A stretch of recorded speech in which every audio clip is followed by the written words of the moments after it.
Update. Am I the a-hole for not letting my sister walk down the aisle at my wedding? Original post. I, 29 female, am getting married to the love of my life, 30 male, in a few months. We were high school lovers and childhood friends. He's truly my best friend and everything I want in life. However, we both decided to wait until we were well off to be married so we could have our once-in-a-lifetime magical moment. My sister, Stacy, 21 female, got married at 19 to someone who I like but I'm not super close with. They were together for 5 months before he proposed.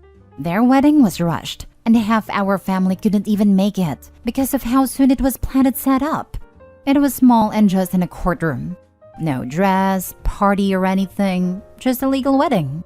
However, my wedding is around $19K, and we haven't even finished everything. It took us ages to set everything up and save. Stacy recently came up to me while coming over. We're close and have dinner once a week at my place, and asked if she could walk down my aisle and meet her husband so she could feel like a bride. I laughed and asked if she was serious, and she was. She claims she never got her magic moment and just wants to feel special once. But it's my wedding and my special day. She had hers. Stacy claims it will only be between us and it won't take away from me. But then I asked what she might wear, and she showed me pictures on her phone of wedding dresses. Hard no for me. She then asked again yesterday in front of my fiancé, and I think it was an attempt to pressure me. He laughed and said no, thinking it was a joke, like I did the first time. My mother and Stacy's husband say I'm being a-hole because Stacy still isn't rich, so she can't afford another wedding even if she wanted one. But neither are me and my future husband. We just planned for years. I just wanted one day for myself. But maybe I'm blowing it up because she never got the bridal experience? Now for the top comments before reading the update. Not the a-hole. There is no conceivable universe where her walking down the aisle on your wedding day at a location of your wedding, wearing a wedding dress, will be just between the two of you and not detract from your day. It's rude of her to even ask. If she wants a special moment, she's free to plan her own vow renewal event, where she wears a wedding dress and has all her family, etc. If she was just going to wear a nice dress and walk before me and stand beside me and her husband, I would probably have no problem with it, or at least let her do it. But I feel like she's just trying to use my wedding as a free event for her. That would be nice of you, but given how much work, planning, and orchestrating a wedding is, and how much money spent, it should really be about you. Not a-hole. I see stuff like this on the sub, and I am shocked that people have the audacity to even ask stuff like this. It doesn't matter if she's her sister, and her moment wasn't what she hoped for. If you allow this, then your moment will be different than you imagine it to be too.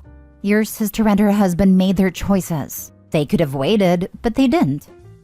I asked her when she accepted his proposal if she was sure it was a good idea, since it seemed really rushed. But her response was that since my boyfriend proposed a few weeks earlier, she wanted to get hers over with and tie the knot, so that I would be able to have my wedding in the fall like I always dreamed, and hers wouldn't overlap. Have a trusted person ready with a glass of red wine to accidentally stumble into the sister if she shows up in a white dress. That would probably cause tons of problems, since the dresses she's been showing off and texting me have been $500 to $2,000. And knowing her, I would be paying if anything happened. Hold up. What? If she can afford a $1,000 wedding dress, then she can afford to do a vow renewal, either in a cheap venue or in a backyard. She is guilt-tripping you massively, and so is your mom. I'm so sorry for you. Having read your post and some of your comments, it sounds like you've been conditioned to feel like you owe your sister, and to feel guilty when you don't sideline yourself to make her number one.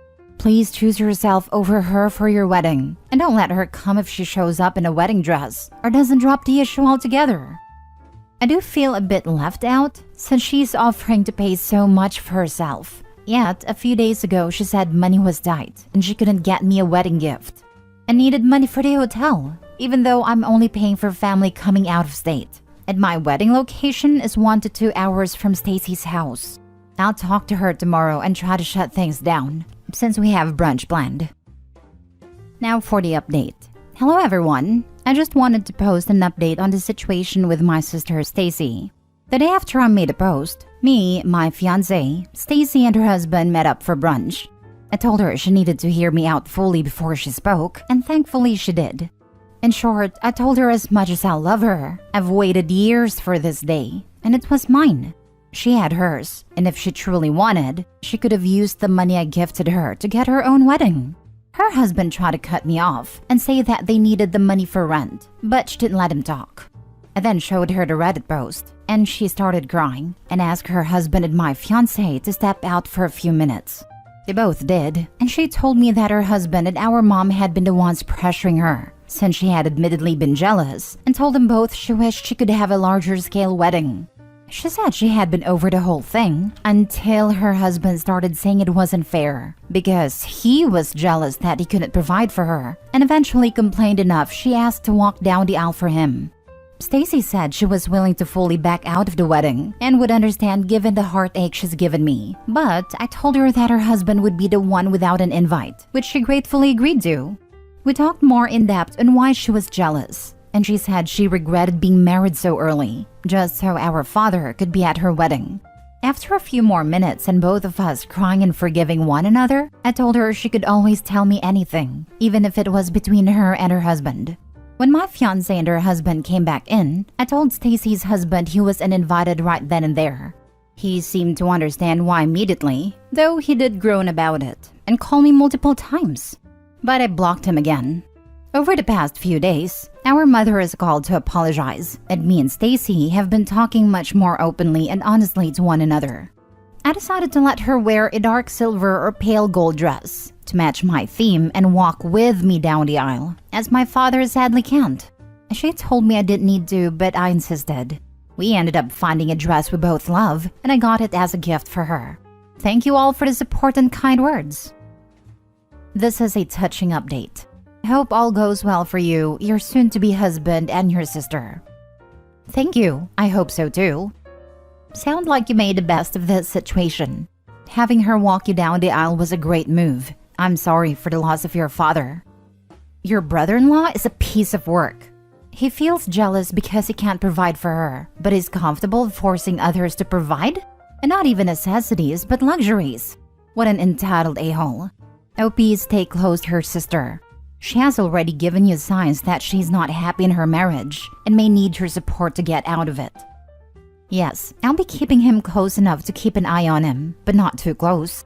He's not a horrible guy, just very bad with money and hot-tempered. I hoped with age he would mellow out, but I'm not sure. OP, I know you're trying to see the good in him, but your brother-in-law sounds just like my dad. My dad never mellowed out, and in fact, age just made him worse and worse. He got angrier and angrier. Please be there for your sister if the worst in him finally comes out. You're a very kind and good sister, and I'm glad you held the line on this. At the same time, your sister also pushed you to pay for a hotel room she didn't need. Was that her husband's request too? And now you've bought her a beautiful dress. She may have pulled back so as not to exit the gravy train. I hope not. But remember to keep your boundaries solid for smaller things, as well as your wedding. Have a beautiful wedding. I did speak to her about that, because while they're short on money, they didn't need a hotel room. It was again her husband. He wanted a mini vacation, on my dime sadly. I may end up cutting him fully out for my life, because I don't need someone like him anymore in it. Next story. Am I the a-hole for not wanting to talk to my mother after telling me I will not be getting a family heirloom for my wedding? My mother and father had a very toxic marriage and finally divorced 2 years ago. My father came from an ancestral wealthy family, and my mother did not. My father's mother gave my mother pieces from the family jewelry collection through the years. It was always my mom's intention to hand down these pieces for special occasions to myself and my sister. After my parents divorced, my mom absolutely hates my dad. She remarried within a year to a man of very humble means. She also moved on from my sister and I, truly focusing on building connections with her new stepchildren and doting on her new husband. I had a baby 5 months ago and she has only visited twice. They live life very simple and small. That is their choice. My mom will never receive something extravagant again. I, 35 female, am getting married this fall. My sister, 33 female, was married last year, and after much pressure put on my mom, received a coveted platinum, gold, diamond, and sapphire bracelet from my great-grandmother's collection from the early 1900s. I asked my mom for a ring from my father's side that is a chiseled family crest of a rare stone set in gold. I thought she would have no care for it since she hates my dad and it is my family. She said no, that I will not receive anything with no explanation. My sister and I figured that it's because our mom doesn't want to part with any of the collection because she loves fine jewelry. Mind you, my grandmother did give it to my mother, but she wants nothing to do with that family, lives in an unlocked small house in the middle of nowhere with a known history of break-ins, and kept everything from my father's side during the divorce. I am scared that someone will steal these pieces that have been in my family for hundreds of years, and I also don't trust her new husband's family. I'm disgusted with her. I find her selfish. Am I the a-hole for wanting to cut her out because I find her to be immature, or am I the one who is immature?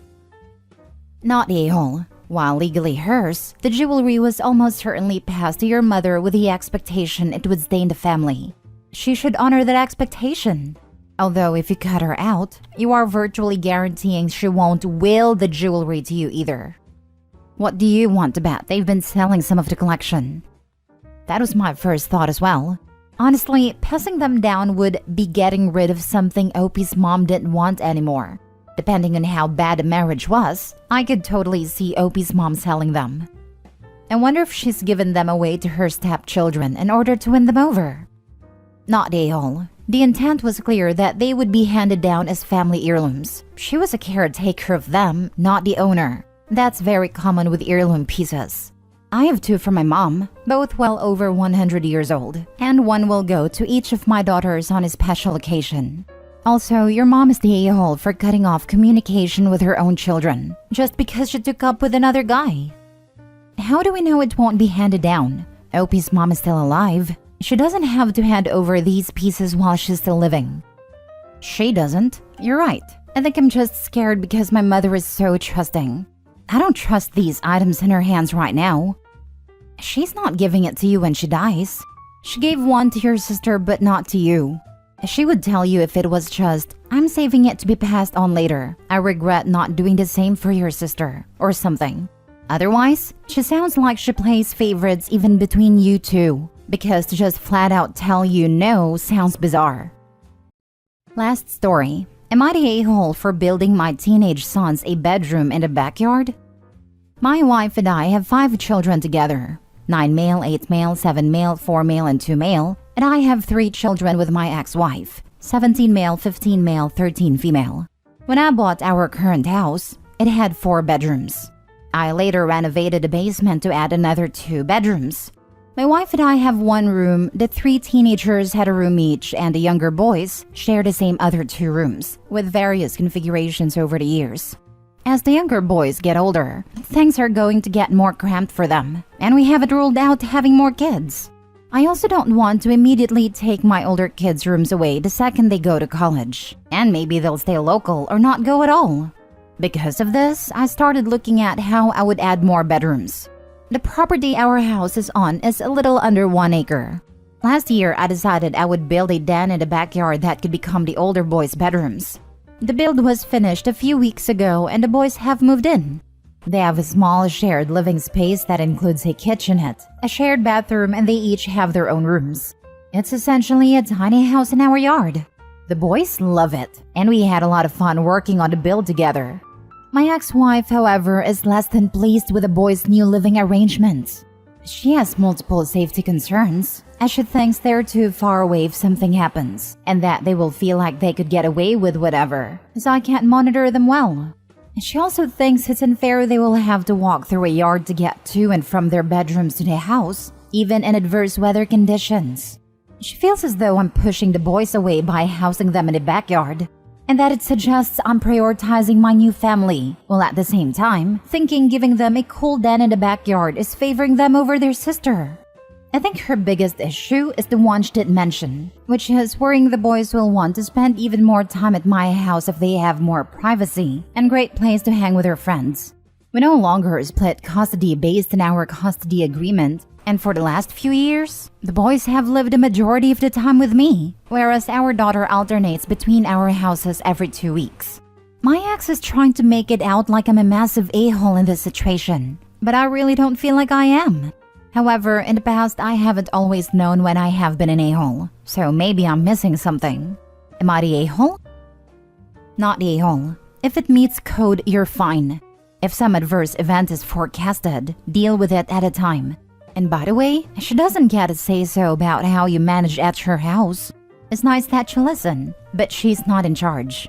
Those boys are old enough to be held accountable if they mess up, and until then, have your trust. They're nearly adults. And it's actually a perfect way to learn how to live on your own while still having the safety net of your parents nearby if needed. This is actually a very good point, and makes me support OP even more. Not a-hole. The boys are 17 and 15. They're going to want to keep that privacy that having their own bedroom gives, and they seem to be absolutely ecstatic with this, being how they get to keep it while still giving space to their younger half-siblings. If they felt like they were being isolated from the family, this would be a different answer. Weather is too adverse to travel a short distance through the yard, time to have a family sleepover in the main house living room. They're old enough that it's their opinion that matters, not your ex-wife's. I would have killed to have that kind of space as a teen. It's partially why I appreciate my apartment so much as an adult. It's nice to have a place that you can always feel is your space. And even if you leave for college, it's nice to know you have a place to go home to. Exactly. Even gives them a place to stay if they come back as adults to visit on the holidays or just because. He's created a private place that will last and be appreciated by the kids, even in the future. Shows that dad here cares about the long term.